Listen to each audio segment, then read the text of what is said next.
All right, so JD, we'll start off. Just what was your overall reaction when you saw the news today?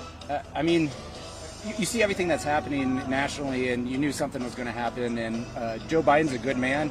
I've happened to have met him a couple times, and you know, how many leaders step back when they have that type of power, and so that takes a lot. And so I have tremendous amount of respect for President Biden doing the best thing for our party, for our nation, and for our democracy. And he's endorsed Vice President Harris. What do you think about that? I think I'm just going to let it play out. If she's the top of the ticket, I'm on board. I think she's a tremendous Democrat, and I think she'd be a great leader for this nation, and a historic leader for this nation as well. So a lot's just happening right now, so it's just kind of wait and see. And so, but I think she'd be a great top of the ticket for us. People have been saying the writing's kind of been on the wall since that first debate with former President Trump. At what point did you sort of think that maybe something was going to be happening?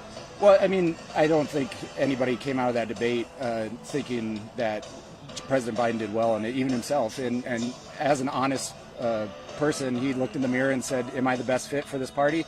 And today he decided that we should probably go in another direction in order to win in November. And so that takes a tremendous amount of awareness, and I would say most politicians wouldn't do that. And so I firmly believe, and I said this before, President Biden's the best president in my lifetime.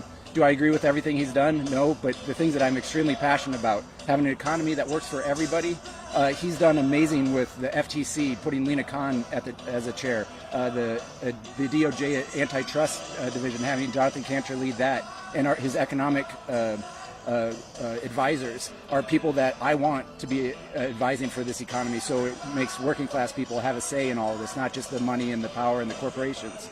There's only 100 days till the election. What do you think about the timing of this? You know, the timing's never good. There's a line I used from the baseball the other day is, how do you make God laugh? Have a plan. And so here we are, 100 days out. But at the same time, if it is Kamala, I believe she's able to use a lot of his funds. So it's just a easy transition if it's her. If it's not, I think it's going to be a lot of new territory, and the convention in Chicago should be pretty interesting. Ahead of that, people are saying that it could be potentially an open race. I mean, even with Kamala Harris getting the nod from President Biden, there might be other candidates. Who else do you think could really make some noise on the Democratic ballot? I think we have a lot of great leaders in the nation right now. And so you look at the governors. I look up just north of us, Governor Walz. To the east, you have Pritzker.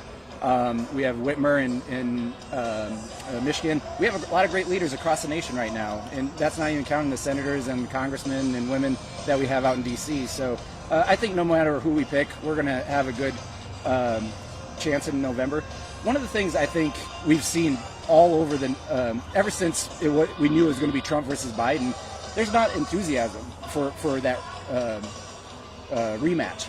And so I think we as a party looked at ourselves in the mirror and said, you know what, we're going to change things up because this is what the people want. And President Biden, again, putting his ego aside for the betterment of the party, the nation, and our democracy, that's a leader right there.